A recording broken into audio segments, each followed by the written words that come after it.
আমি পাটিসাপটা পিঠে তৈরি করছি আর সেটা তোমাদের সঙ্গে শেয়ার করছি। আমি কিভাবে করছি, কী কী উপকরণ দিয়ে করছি সবই তোমাদের সঙ্গে শেয়ার করছি। তোমরা দেখতে থাকো আর আমার সঙ্গে থাকো।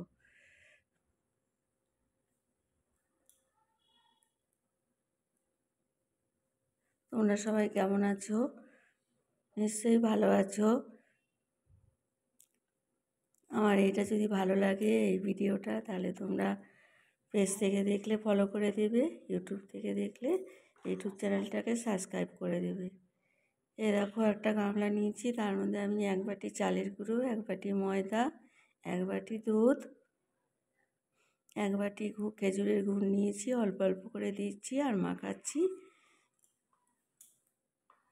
এ দেখো মাখাচ্ছি।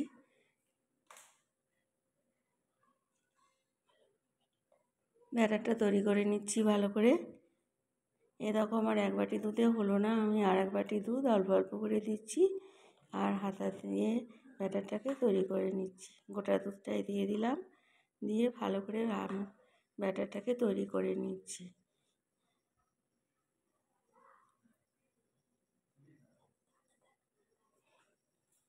যাতে গোটা গোটা না থাকে সেই জন্য ভালো করে ব্যাটারটাকে মাখিয়ে নিতে হবে, তা না হলে পিঠে করার সময় এটা গোটা গোটা থেকে যাবে, দেখতে ভালো লাগবে না, খেতেও ভালো লাগবে আর আমার পিঠেটা তৈরি করতেও খুব সুবিধা হবে। দেখো আমি ভালো করে মাখিয়ে নিয়েছি, আমার মনে হয় মাখাটা হয়ে গেছে। হ্যাঁ, এবার মাখাটা হয়ে গেছে। এটা 10 মিনিটের জন্য আমি রেস্টে রেখেছিলাম। ঢাকা তুলে দেখছি কেমন হয়েছে, তোমাদের দেখাচ্ছি। দেখো ঠিকই আছে। এবার আমি এটার ভিতরে ক্ষীরটা দেবো, ক্ষীর দিয়ে পাটিসাপটাটা তৈরি করব। তা ক্ষীরটা তৈরি করার জন্য আমি 1 কেজি দুধ আর 4 প্যাকেট গুঁড়ো দুধ দিয়ে ক্ষীরটা তৈরি করে নিয়েছি আর খেজুরের গুড় দিয়েই করেছি।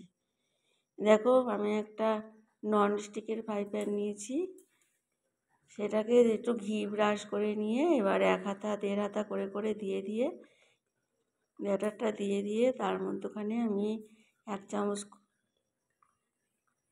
গোল করে এবার মাঝখানে আমি ক্ষীরটাকে ভরে দিচ্ছি। এক পাশ থেকে দিচ্ছি ক্ষীরটা, মাঝখান থেকে দিলেও হবে। আমি এক পাশ থেকে ক্ষীরটা দিয়ে দিচ্ছি আর এরকম করে এইভাবে ফোল্ড করে নিচ্ছি।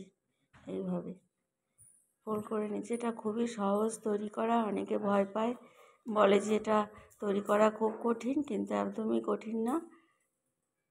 তোমরা চেষ্টা করে একবার দেখতে পারো। এইভাবে খুবই সহজভাবেই উঠে যায়, কোনো অসুবিধা হয় না। আমার তো কোনো অসুবিধা হয় না।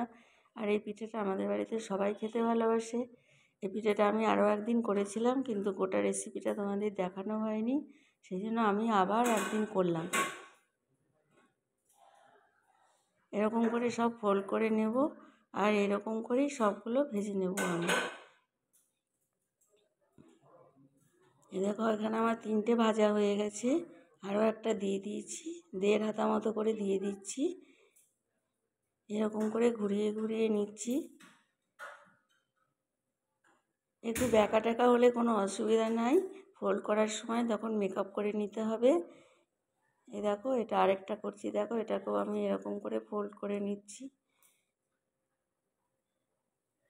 এরকম করেই আমি সব পিঠেগুলো তৈরি করে নেব। তোমাদের এই ভিডিওটা কেমন লাগছে কমেন্ট করে অবশ্যই জানাবে, আমি আশায় থাকবো। এই দেখো আমি এরকম করে সব পিঠেগুলোই তৈরি করে নিয়েছি। আমার সমস্ত পিঠেই কমপ্লিট হয়ে গেছে।